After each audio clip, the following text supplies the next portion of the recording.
Nasaan ka na nga si Sam? Pupuntahan ko nga kung nandun sa bahay niya. Nandito na ako sa bahay nila. Tao po! Tao po! Parang wala dito sila. Tao po!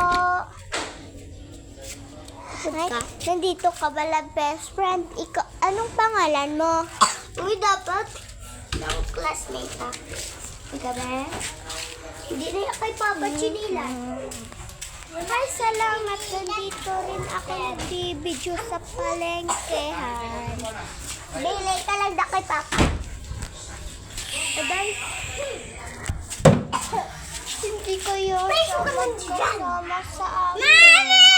Preso ko yan! Hindi ka mag-play. Ikaw ang bata ka. Ikaw ang bata. Ikaw ang bata.